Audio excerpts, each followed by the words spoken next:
Hello everyone and welcome back to our channel. তো আজকে আমরা বানাবো চিকেন তন্দুরি। তো প্রথমে আমরা চিকেনের পিসগুলো ভালো করে ধুয়ে ওটা একটু ছিঁড়ে দেবো যাতে ভেতরে মশলাগুলো ঢুকে যায়।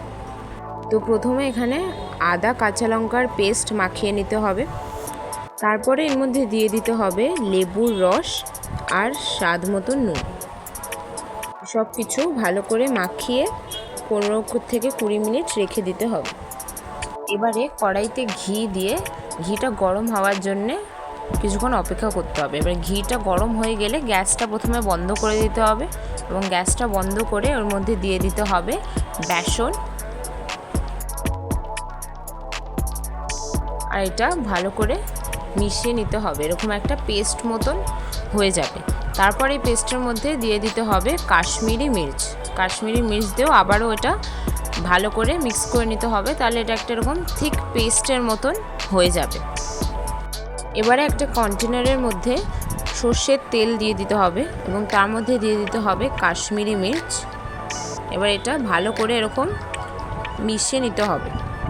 তারপরে এর মধ্যে দিয়ে দিতে হবে টক দই দিয়ে আবারও ভালো করে মিশিয়ে তার মধ্যে জিরে ধনে পেস্ট দিয়ে দিতে হবে।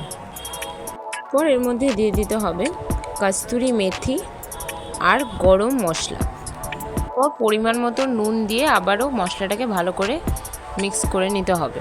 এবার এই মশলার মধ্যে আস্তে আস্তে ওই ম্যারিনেটেড চিকেনগুলো এক এক করে ভালো করে মাখিয়ে নিতে হবে। সবকটা চিকেন এরকম করে মাখিয়ে নেওয়া হলে এর মধ্যে ওই ঘিয়ের পেস্টটা দিয়ে দিতে হবে।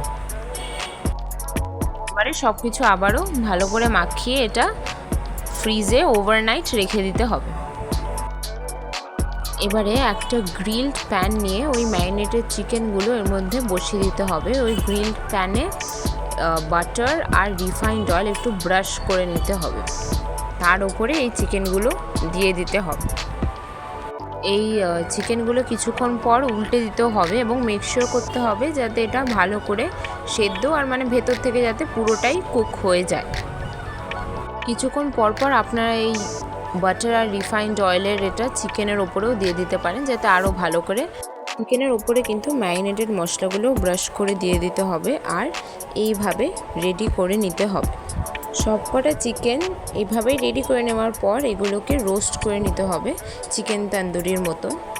এখানে মেশ গ্রিলের ওপরে এক একটা করে চিকেন রেখে এরকম দু সাইডটা এরকম করে পুড়িয়ে নিতে হবে এবং দেখে নিতে হবে মানে যাতে ভেতরটা নরম হয়ে গেছে এবং এদিক ওদিক করে নিয়েই কিন্তু তৈরি হয়ে যাবে আমাদের ভীষণ সুন্দর বাড়িতে তৈরি চিকেন তন্দুরি। এটা দেখতে যেরকম একদম রেস্টুরেন্টের মতনই সেরকম খেতেও কিন্তু তেমনই সুস্বাদু বাড়িতে তৈরি। এবং ভিডিওটি এখানেই শেষ করছি। তোমরা অবশ্যই রেসিপিটা ট্রাই করে জানিও আর like share and subscribe. Bye by.